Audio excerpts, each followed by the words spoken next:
This is happening. Let me just do what I love to. No 9 to 5.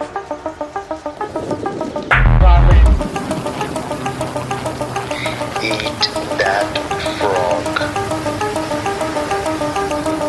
You gotta work hard. Risk comes from not knowing what you're doing.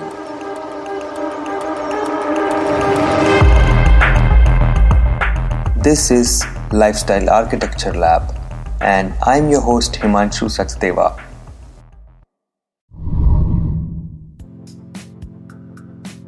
Welcome to another episode of Lifestyle Architecture Lab.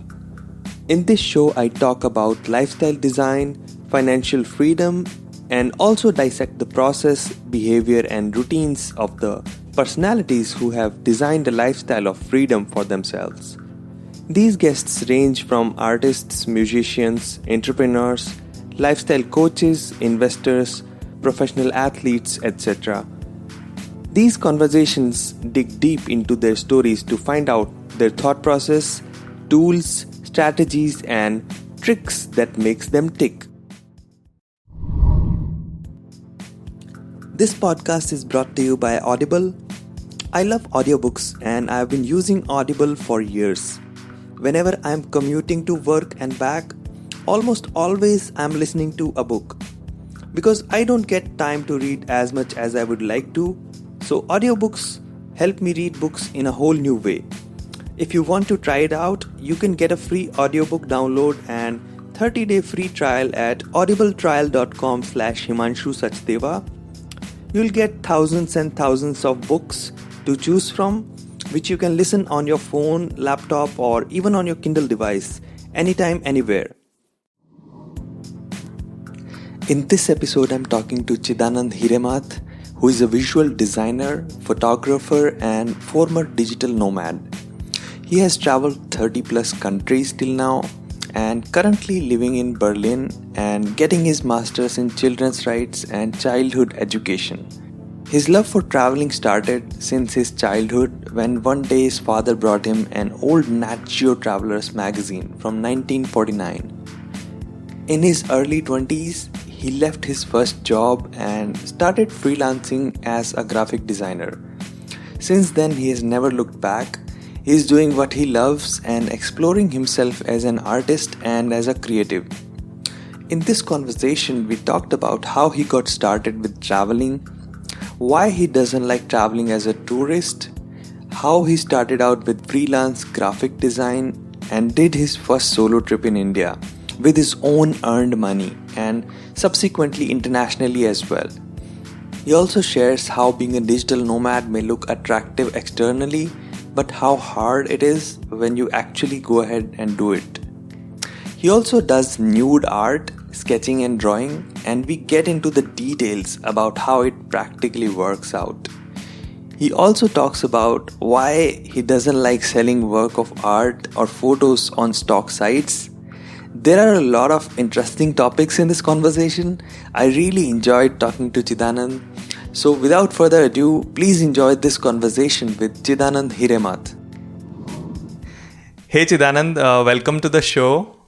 Hey Himanshu, thanks for having me over, man. Yeah, it's great to have you here on the show, and I think we have known each other for a bit now. I think 4 or 5 years. Last time we met, I think physically was in 2015 at Amit's vegan potluck. Oh yeah. And since then I've known you.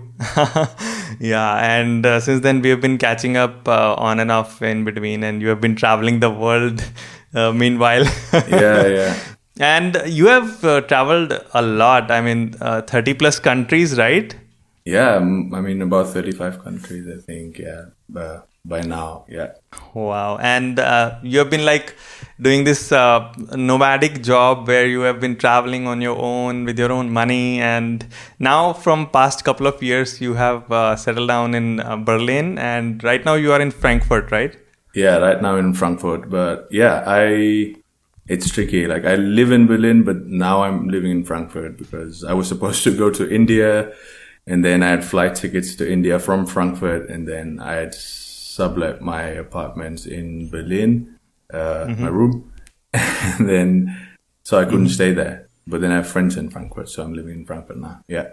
And I was researching on you for a bit in past few weeks, and I was going through your blog, and you have mentioned about the magazine, the National Geographic magazine, which your dad brought you, the 1949 one. So I think that's a good pivoting point to start this conversation. So can you talk about it and how your journey with traveling and the love for traveling started? I mean, to be very honest, when I was in school, I had no idea, not much of a desire. I mean, I had fantasies, obviously, but I didn't know if it would be reality. Like when I was a kid and I was in school, I would look at pictures a lot. My dad bought me a lot of secondhand books, like tons of secondhand books. Like I think it was on an average 4 or 5 books a week. Usually, and it could have been NatGeo, or it could have been an Archie's or a Tinkle, or quite a few other books. And NatGeo magazines were a lot of fun to look at because that was the first time I saw like good photography. There were ads of like as Canon sees it, Nikon sees it. There were pictures from around the world. There was a magazine which had pictures of the Palais of Versailles, France. And when I looked at all this, I was like, wow, there's a huge world out there that, I mean, I don't know if I will ever get to see.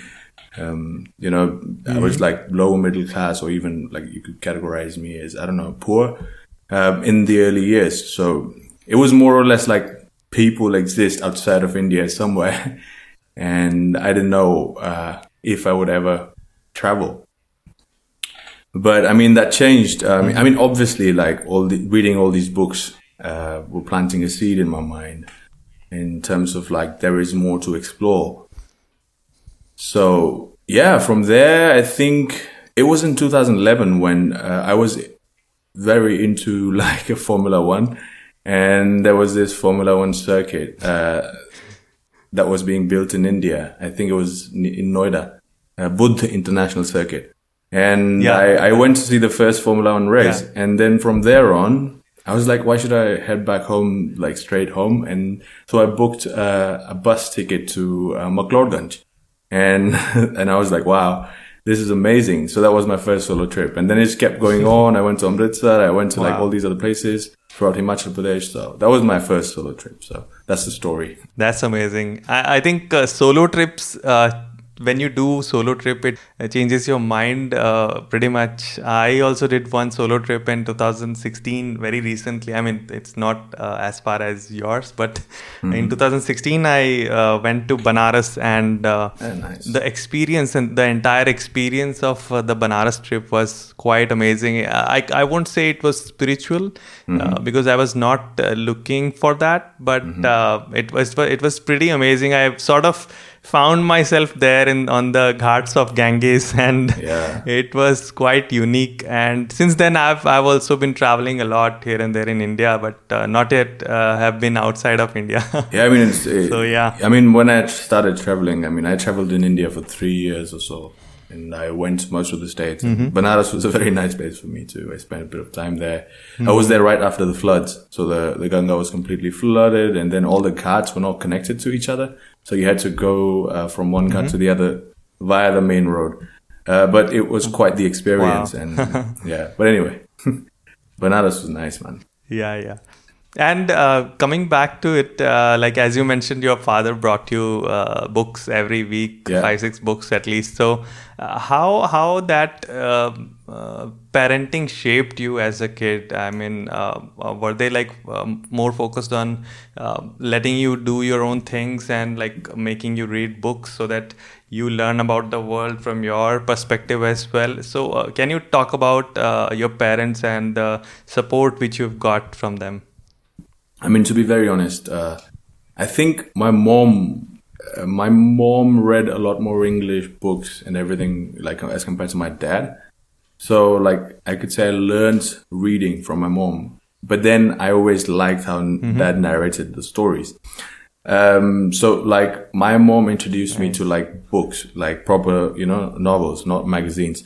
So that's how I started reading that. So if you take into account like the books that my dad bought and, what I learned from my mom, together I learned how to comprehend, whatever was written in a piece of literature or a piece of art.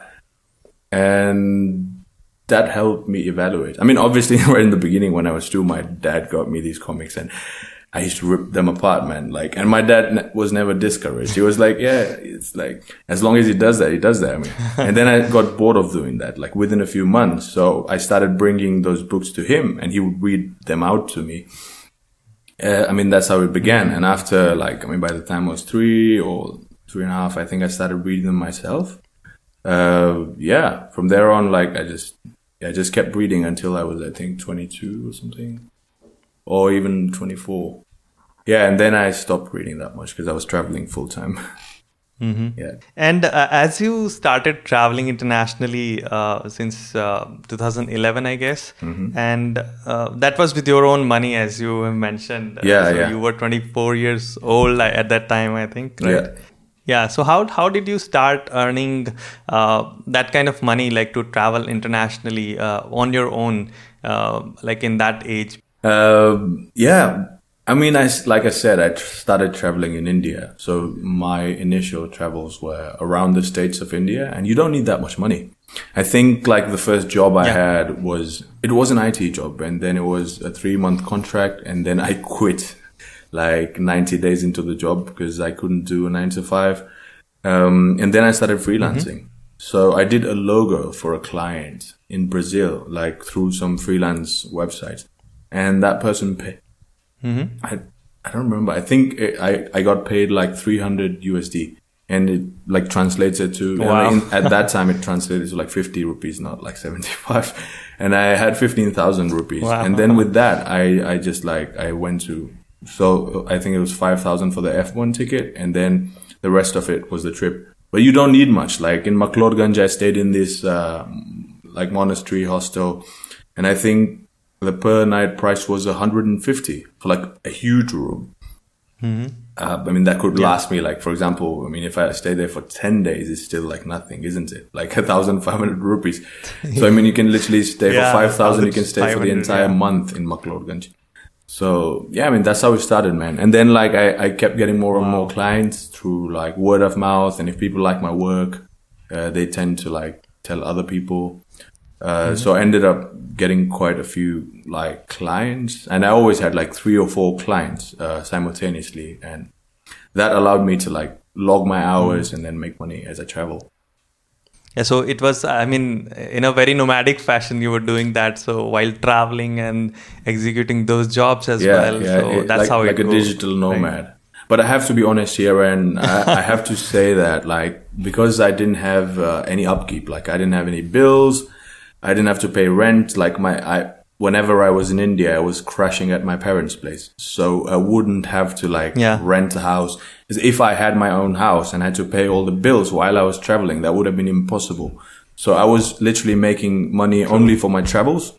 And then when I was home, I wasn't spending anything. Like I was hardly spending. Maybe a bit on groceries, but I didn't have any bills. True. So, when, of course, you have liabilities, so at that time you can't do something about it. But, of course, if your intentions are like to travel and your parents are supportive and you are on your own, so you can do that in that sense. But yeah, it takes a bit of courage to think about that unknown territory when you are traveling internationally. So I admire you for that, and I think you took the path of your heart and you started that journey. And another thing is, as many people are right now on Instagram and everywhere posting pictures, but in their heart the desire is to travel the world and be a nomad, like the way you have done in some sort of way. So is there any advice you would like to give to them to live this kind of lifestyle if they want to start? Are there any specific bullet points you would like to mention? I mean, roughly speaking, I mean, I wouldn't have bullet points because I never really thought of anything in that sense, like in that manner.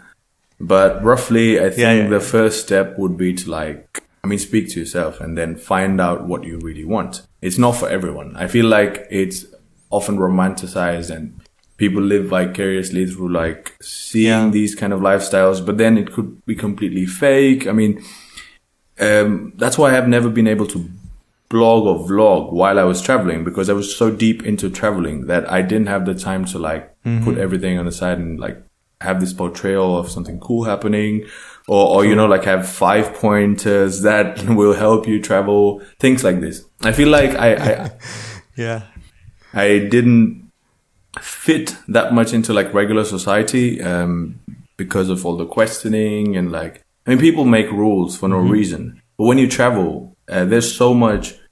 I would say it's such a heterogeneous crowd that like everyone has a different background, a different upbringing. So you learn a lot more, but then like a lot of people feel comfortable staying in their own cities and, you know, doing the things that they like to do.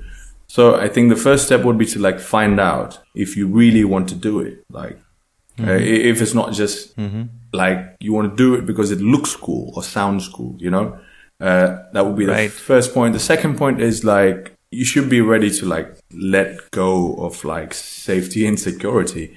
Because obviously like stability. Yeah. I mean, if you're freelancing, I mean, like the inflow of money can dry out and then, and it's like visas, relationships, for example, are difficult because you're always on the move.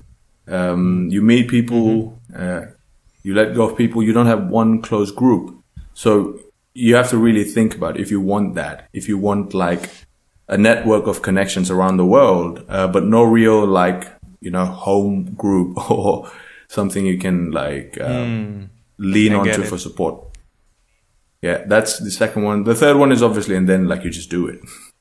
Like there's nothing stopping you. Like it's literally all in the mind.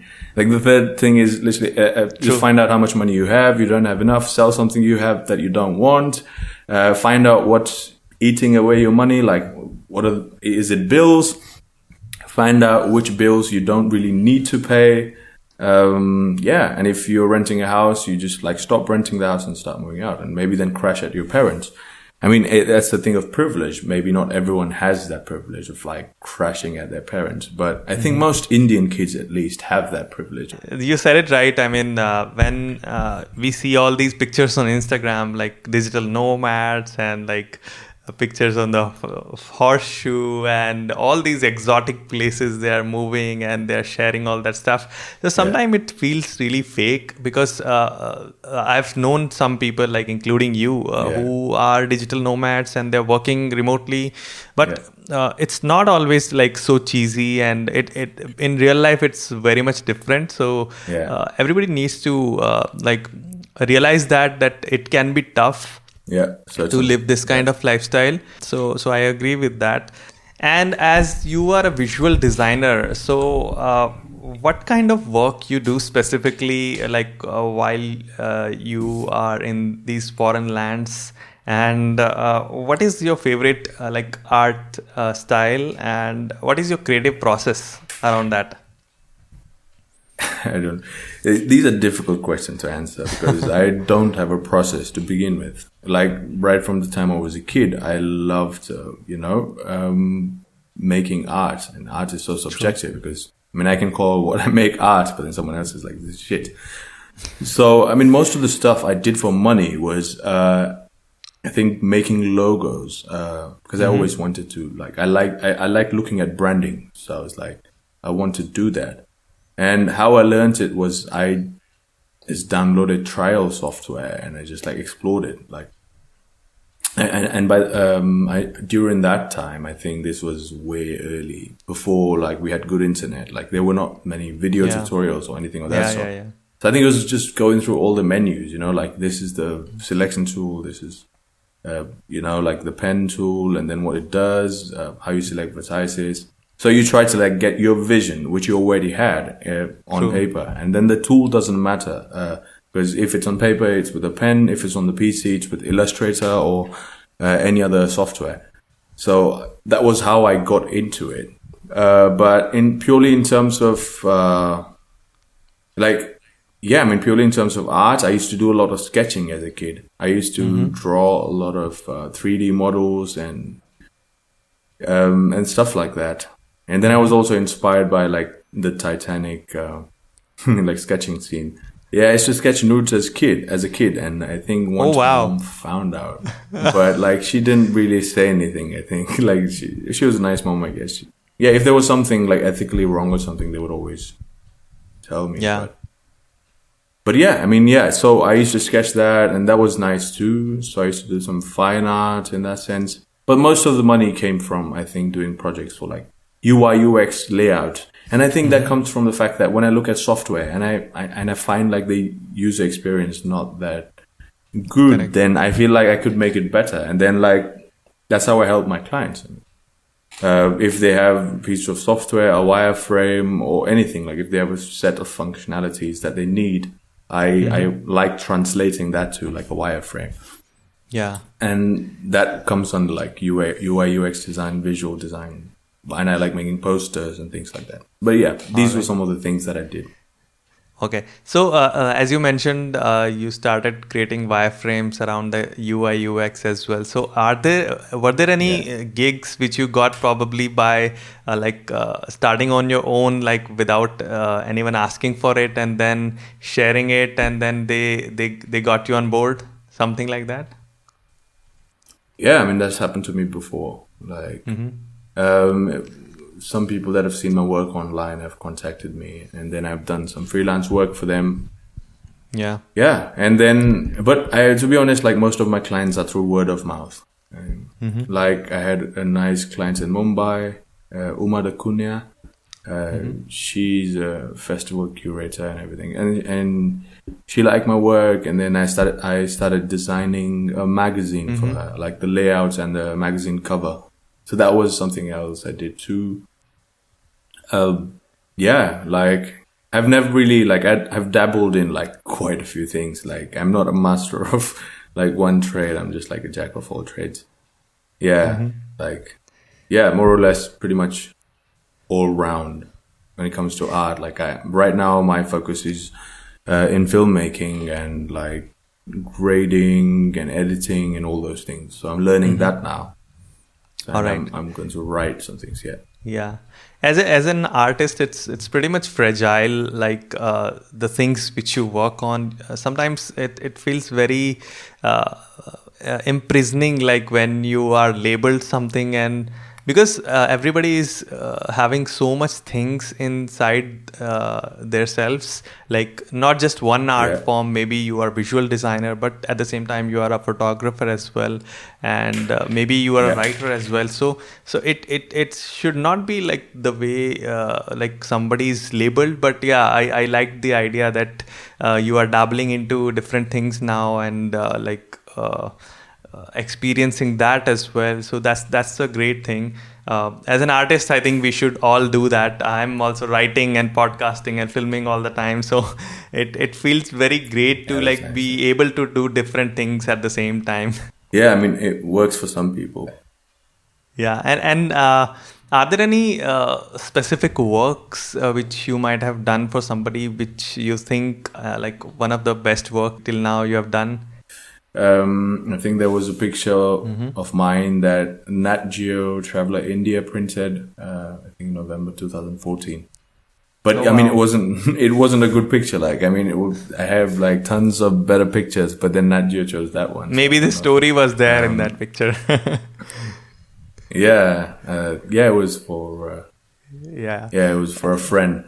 But yes, like I haven't been focusing on like really doing like big jobs. I actually like working with smaller companies, smaller firms, startups, people who are very passionate about what they do. In fact, I would go to the extent of saying that I wouldn't really do work for like Facebook or Google, even if they like paid me a lot of money to do their logos primarily. Interesting. Because I feel like yeah, because they have a creative vision, and then I'm not like much into that vision. So I really like working with smaller people. So because they also provide you freedom to work within yeah, and your I can also like creativity. gauge in terms of my principles and my ethics. I can gauge it a lot better than like with Facebook or Google. Yeah. It's like I'm promoting a brand, but then they have a lot they want to do, which I have no control over. So I wouldn't like want to contribute to that. Yeah. Yeah. All right.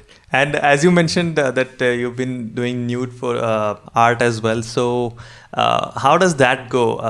So do you approach models for that, or are there like people you know already? They with them you are doing that painting and sketching. I mean, it's like it's people you meet. I think it's not creepy or anything. It's like I think if you can express yourself properly as like why you want to do it, or if the people are interested at all, just have like a normal conversation, and if they say yes, you do it. Yeah. And if they come up to you, then you do it too. Like if you want to, like it's both parties. There's mutual consent there. Yeah. And I think there are no expectations, and I always feel like people can pull out anytime they want. If someone says yes, and then like we start it, or even at the point where the sketch is done, and then like they don't really like it, they don't want to publish it, destroy anyway. it, yeah, like that. Anything is okay, and yeah, you ask them if they would like to like model for a sketch. So I get it. Pretty straightforward. Yeah. All right. And as you have traveled a lot, so are there any places like one or maybe multiple which are like favorite for you? Like you tend to go back there? I mean, purely in terms of places I liked, I think I like Bhutan quite a bit and Taiwan. Apart from Germany, I like Germany quite a bit, which is why I decided to move here. Yeah. But I really like Taiwan. It was amazing. And is there any specific thing related to Germany and Taiwan which you like really? To start off with, I mean, in India, one of those things I noticed, like a lot of people didn't pay heed to, was the pollution. Like I used to always complain about it, and but people didn't see it. I actually saw it gradually, because when I was a kid, the skies were blue in Mumbai, and then when I got older, the skies were not blue anymore. Like the AQI was over 100 most of the times. Yeah, it was probably like 2 days of blue sky in a year. So that's the foremost thing. Taiwan is extremely clean, and Germany is extremely clean too, like in the cities. The second one was very calm, and I think there was freedom to express yourself. Now in Taiwan, to be honest, to be fair, I didn't understand Chinese, so I don't know if I did something offensive and they didn't tell me, but purely in terms of like how I spent my time, it was very beautiful, very relaxed, and there was just a lot of freedom. The hostels, and despite being very developed and like easy to get around in terms of public transport, it was cheap. And Germany is like cheap too compared to like other nations that are this clean. Like I could survive. I mean, to be fair, like living the high life in Mumbai would be a lot more expensive than living a normal life in Taiwan. Yeah, and obviously natural beauty and everything. But I think that that's all subjective, and like it depends on your mood, who you meet there, where you stay. I don't think there's objectively like a better nation or a better place or anything. It's all subjective. It's your subjective experience about the place, like how you felt, like maybe things you resonate with for some places, like as you mentioned a few things. So that matters, and that pulls you back to it again and again, as Germany is pulling you all the time. So I think that's that. So jumping around a little bit, coming to your photography. So is there any specific style of photography you do and experiment with? And what are the tools like cameras and lenses you're using? Can you describe that a little bit? I'm using a full frame like Nikon D750, which I saved for And I use one lens. Yeah, I use mostly only one lens, nothing else. 50 prime, cheap and very sharp and great bokeh. And I like the yeah.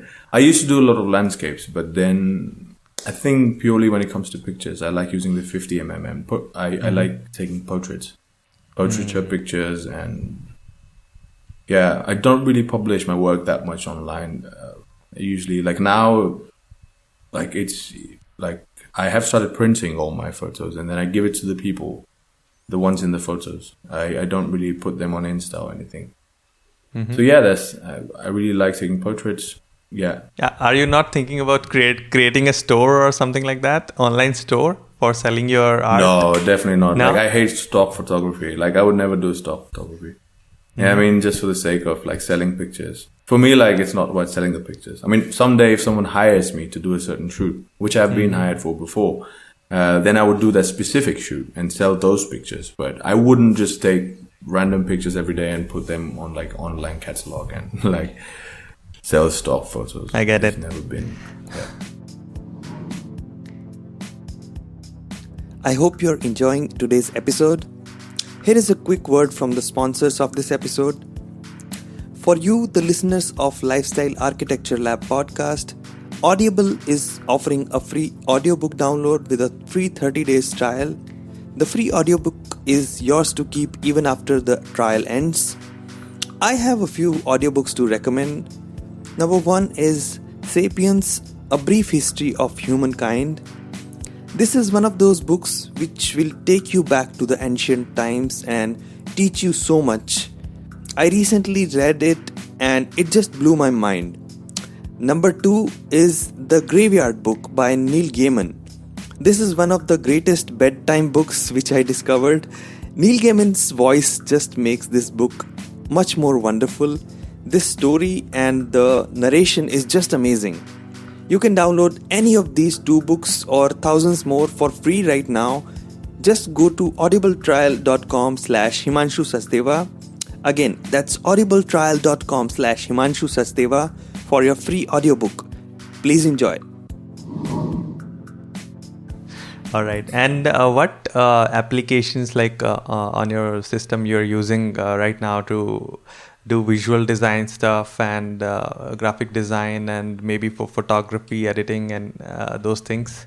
Are there any favorites which you're using every day? I mean, they're not favorites. To be fair, I really hate the Adobe line of products. But then, like, I have to use them, like, sometimes. Sometimes I have a workflow which is mobile, completely mobile. Like, I use Lightroom Mobile, and then there's something called Lumi on Android Store. It's good for HSL. It's Lightroom Mobile, like, it's a bit too slow. Yeah, so not too good for that, for speed. And then I use Snapseed a little bit. It's not good. Like if I want to print a picture, I'm not going to use Snapseed. But then if I'm printing a picture, like I use 3 OSs. I use everything. I use Mac, Linux, and Windows. And I've got different software on each of them. So the software actually doesn't matter to me. Like when it comes to pictures, I want a software that gives me control over highlights, shadows, blacks, whites, and like hue, saturation, luminosity. So like all those things. So that's all I need, like mostly.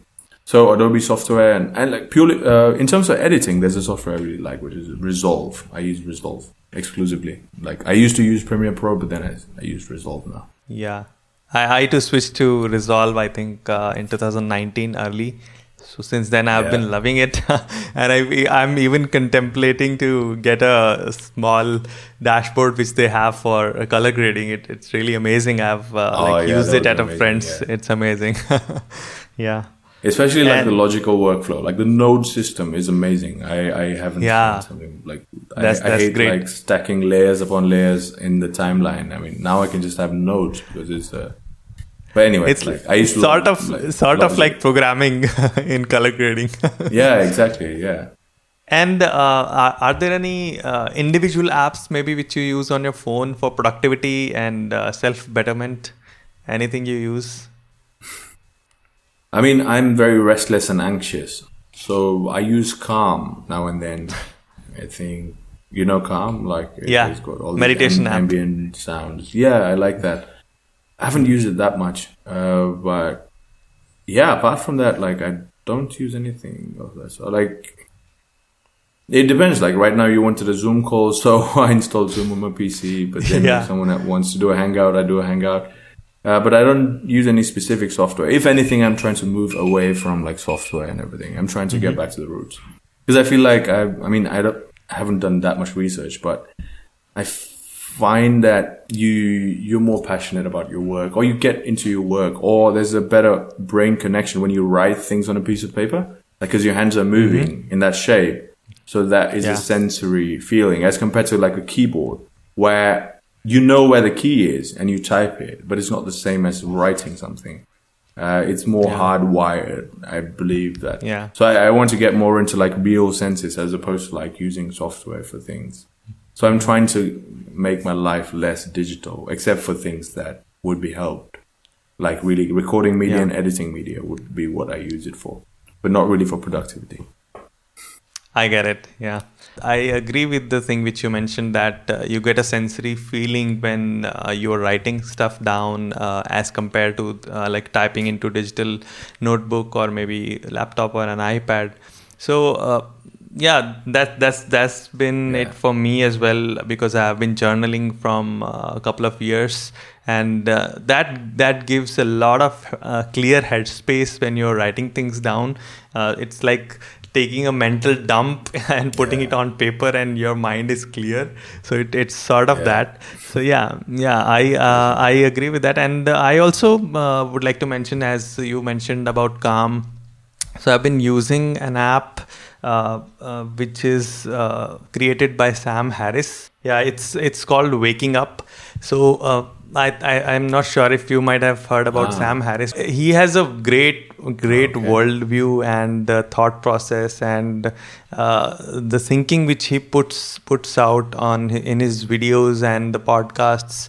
He has a podcast with the same name, and the course which he has created now, because he has worked with monks as well, and very much like Eastern methodology of meditation. And I find his meditations really amazing. Yeah, I think you should try that. And his voice is even amazing. When you're listening to it, you sort of get into that state of like hypnotism.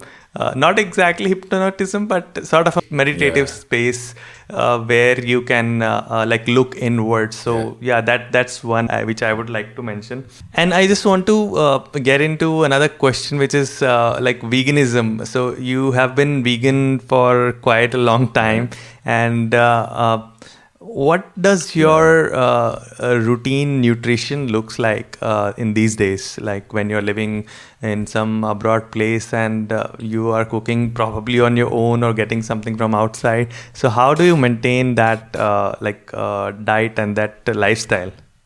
I mean, to be very honest, I identified as vegan from 2011. But I have to say, like, now I'm more of a freegan. But I still don't consume meat or anything. Yeah. Like the ideology has changed a bit over time.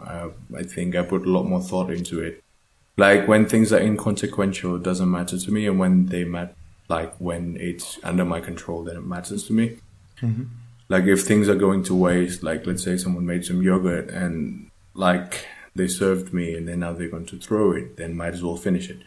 Things like that. Yeah. But purely in terms of like buying, I think I buy all vegan and order all vegan in restaurants. It's very easy. Like at least being in Germany, it's extremely easy because you get all kinds of products that are labeled vegan. So there are tons of milks. Throughout my travels, I found like amazing milks. Like when I was in Taiwan, I found Mung Dal milk. Wow. And I found like 6 or 7 other milks. Yeah. And in Germany, I get soy, almond, all kinds of milk. So that's not a problem. And in India too, like India is I think the best country for being vegan. Like, True. There's tons of vegetarian food. It's all masalas. And so you just like, I think it's not much of a struggle. Like, but I would say that you should take care of with any diet, like not just veganism, you should take care of like your levels, like you should check all your vitamin levels and stuff, like take care of B12. Good. I had a very severe B12 deficiency once upon a time. Before I was vegan, actually, but then like my life has been more or less vegan, even from the time I was a kid, because I hated dairy right from the time I was a kid, because I felt like it was non-veg. Because my mom would be like, "This is vegetarian," and then I was like, "No, it's not vegetarian. It's like coming from an animal stomach." So in terms of the vegan ideology, I always had it right from the time I was a kid. But it just like it evolves over time. But it's very easy though. Like it's not very difficult. You just need to like put a little bit of thought into your food and your your consumerism, like your choices of what you buy. But yeah, I think in India, the main thing is the mentality, like in the Indian culture and tradition, the ghee, the dairy, and all those things are like they've been kept at this level that they are like auspicious of sorts. Yeah, that's cool. So that's the problem. That's the major problem for people becoming vegan. It never made sense to me. Like people always said things were healthy, but everyone develops like the same amount of fat and everyone ends up unfit. I don't know what the justification is. It's not like we have an amazing mortality rate or longevity, like all kinds of things. Like, so it's like there's no like research behind it in terms of health, and purely in terms of like ethics. It's just like it's not your grandma's cow and it's not in a village and it hurts. So it's like a torturous industry. So yeah, like the ghee. Yeah, I hated it though. Like each time mom tried to feed me ghee, I was like, ugh. It was like the smell of ghee just made me barf, and the smell of cheese also does make me barf. So yeah, so that's easy. So it was pretty easy for you to like transform into a vegan, and so that that stuff is already taken care for you. Yeah, exactly. I just hate the smell. Yeah, I get it. Nobody would ever say that. I haven't met anyone who says they hate the smell of cheese. For me, like when I wear my socks for like 7 days and then I smell my socks, like that's what it like expensive cheese smells like bad socks. That's really funny. Yeah. And they're going to keep that bit in the podcast. But yeah. That's funny. I think we can keep it. Yeah, and moving forward to the next section, which is fireside chat. So I have some questions with which we can quickly move on. So what is your favorite is it movie? Like a rapid fire? Like yeah, sort of. But you can explain if you want to. It's not like exactly rapid fire. So what is your favorite movie or a show right now in these days? I don't know what's the last one I watched. I watched Ford versus Ferrari. But then I watched like Parasite the day before I watched Ford versus Ferrari. And I really liked Parasite. Yeah, it was amazing. Like the way it was shot, everything, like literally every scene. I saw that and I felt it was like a work of art from the director's standpoint and the photography standpoint. It was amazingly shot. Yeah. But even the writing, like it just pulls you in, like the whole family. It's so interesting, the whole dynamic. Everyone's got their own like character in the movie. The girl, the boy, the father, the mother, the father, and like it just starts, it pulls you in and then it keeps going. But you think you know where it's going and then it keeps going to different places. And there's so many like, I don't know, like psychological layers to it. Yeah. Like even the people that watch it, I don't know how people watch it. Like if you're a rich person, how do you watch it? If you're a poor person, how do you watch it? It also like on the other hand, it doesn't make you feel that sad at the end. Like it makes you think a lot more than make you feel emotionally sad. It's like one of those, like it's very interesting because even with Nolan's movies or any movies that are supposed to like be really hard hitting and make you think, they rely on like music and melodrama a lot more. Like I don't even remember the score of this movie, but like it really hits you hard. As opposed to like see Interstellar or something where you would always remember like Zimmer's music and then that like gives you that feel, like, you know. But this is an amazing work of art. Writing was spectacular. Yeah. Okay, moving on.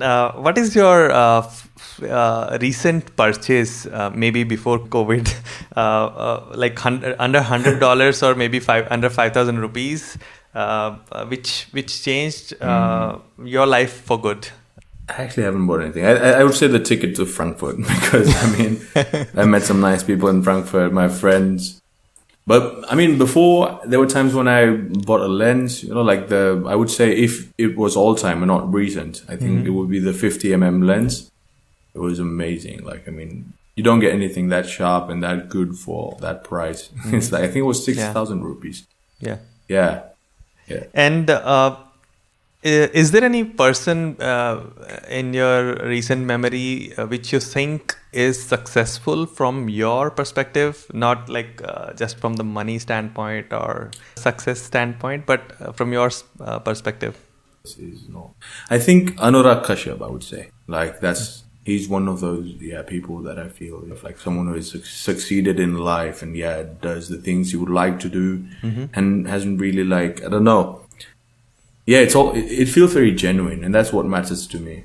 It's not about like attaining a status in life and maintaining that. It's about like speaking your heart and like just creating things. So, and I feel like he's gotten to the stage where he can create things that are consumed by many people, as opposed to like being in a niche or being in an art scene section of filmmaking. Where he wouldn't reach many people. Like, I feel like he makes art and it also reaches people. If that makes sense.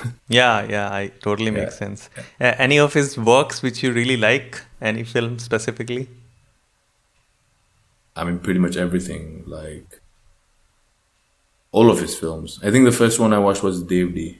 Like, that was spectacular. it was very interesting. And Gangs of Wasseypur, I like. Yeah, I really like Gangs of Wasseypur. All right. 1 and 2. All right. And as you have read good amount of books as well, so are there any books which you would like to recommend? I haven't read any inspirational books. Like, most of them were like for entertainment and fun. I read a lot of John Grisham when I was a kid.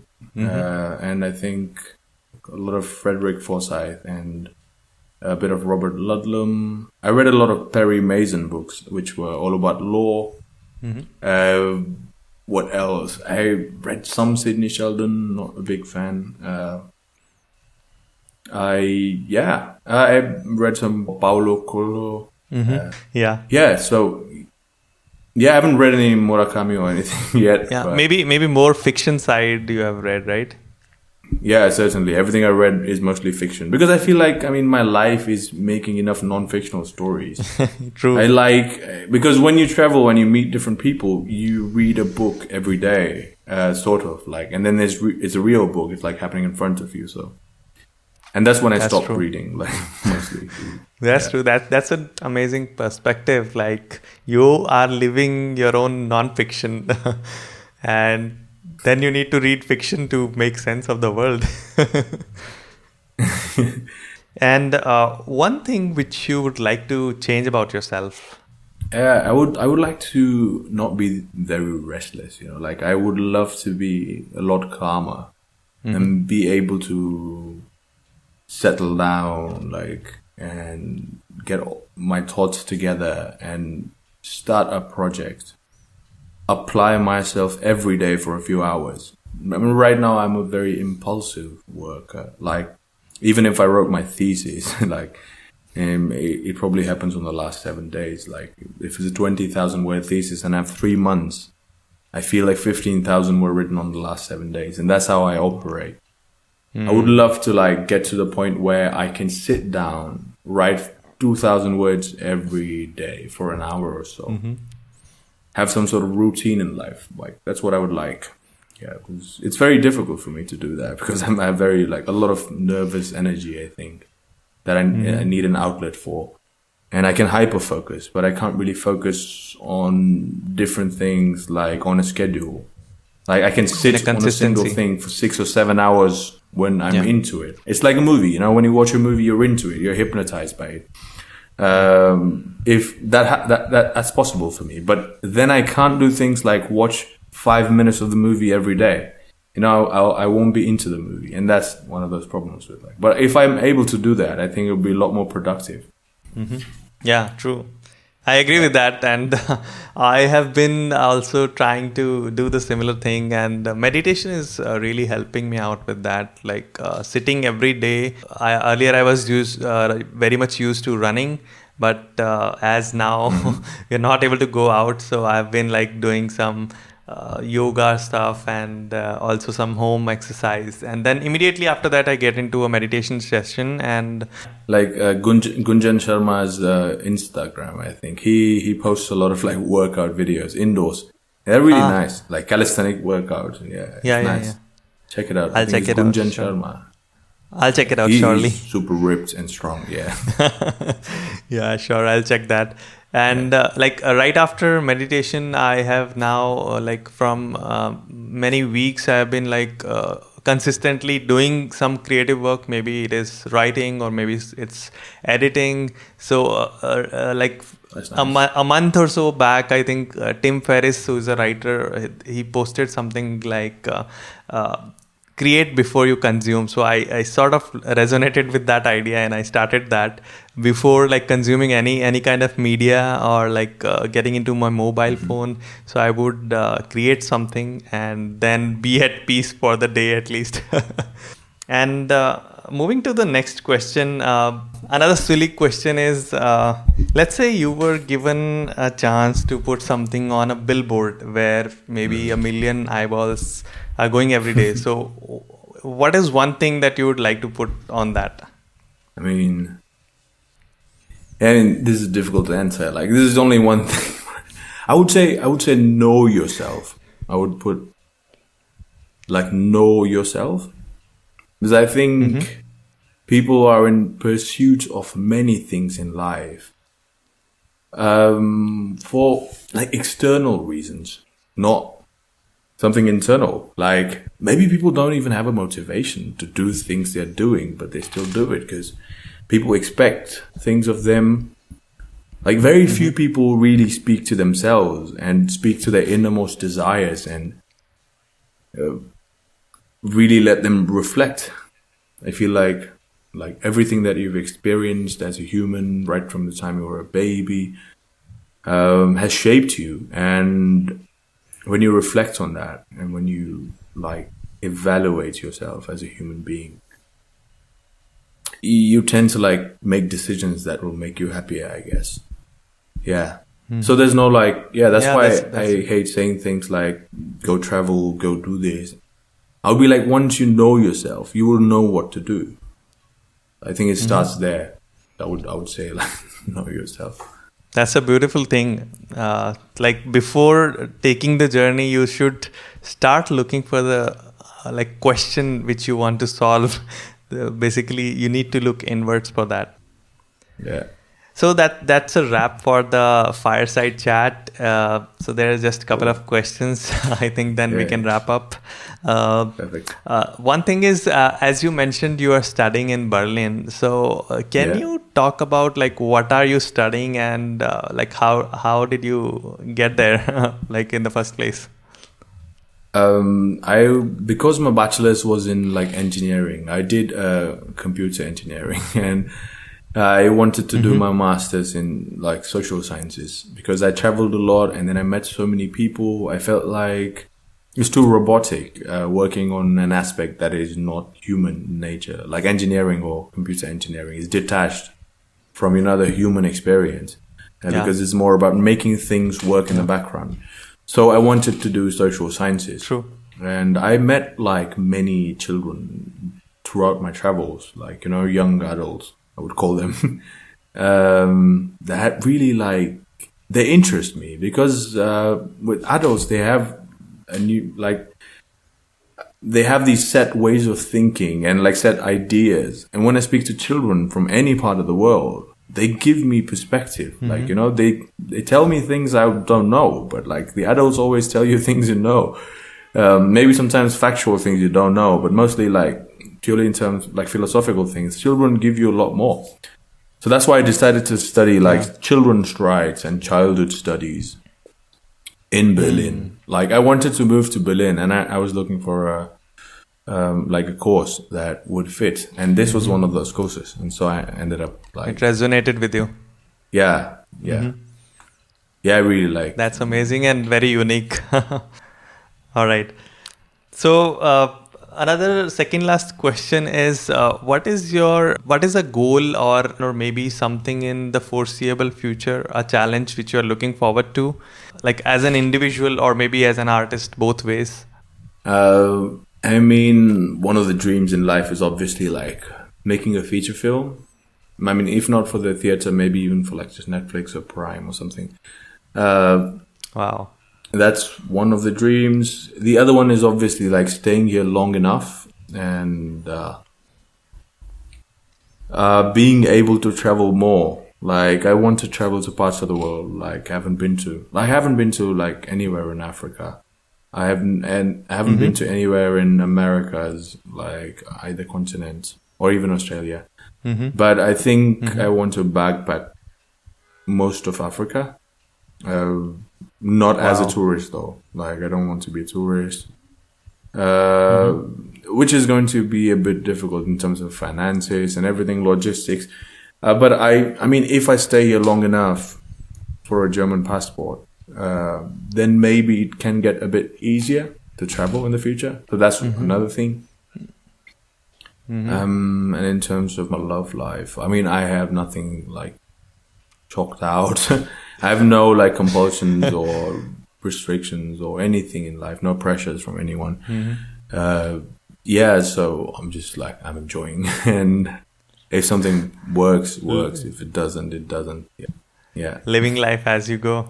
Yeah, exactly. Yeah. So it was great talking to you, Chidanand, and I really enjoyed talking to you. So what's the best medium for people to reach you who has some queries or maybe you just want to follow you? Well, and thank you. It was nice talking to you too, Himanshu, for a long time. And I mean, my social media presence has gone further and further down. I have a YouTube channel where I've posted only like a handful of videos. It's called Chi Space Voyage, CHI Space Voyage, like the French word voyage. And my Instagram is like Chi Voyage without the space. Those are the only two channels I have right now. I do have a website, which is chi.cafe, and I'm updating that website soon. All right. So I'll put all these links and good stuff which we have talked about, all the book recommendation and things in the show notes. And thanks for sharing your time and energy with me. And I wish you all the best for your travels and time you're spending in Germany and Frankfurt right now. And that's it. Yeah, thanks a lot, man. I mean, I wish you all the best with everything you're doing too. Yeah, sure. Thanks a lot for the kind words and I really appreciate it. Thank you. Hey guys, this is Himanshu again. Now, before you move on, here's something I want to share with you. I have one weekly newsletter which is called Saturday Pentacle. You can think of it as a weekly one-page magazine for the curious minds where you'll find 5 awesome things which I've been pondering on in the last week. It may contain popular articles, blogs, photographs, Instagram posts, books, videos, products, or thoughts. It's completely free. If you want to get it, just go to himanshusachdeva.com. That's my name, himanshusachdeva.com, and drop in your email. You'll get the very next one. I hope you enjoy it, and thank you for listening.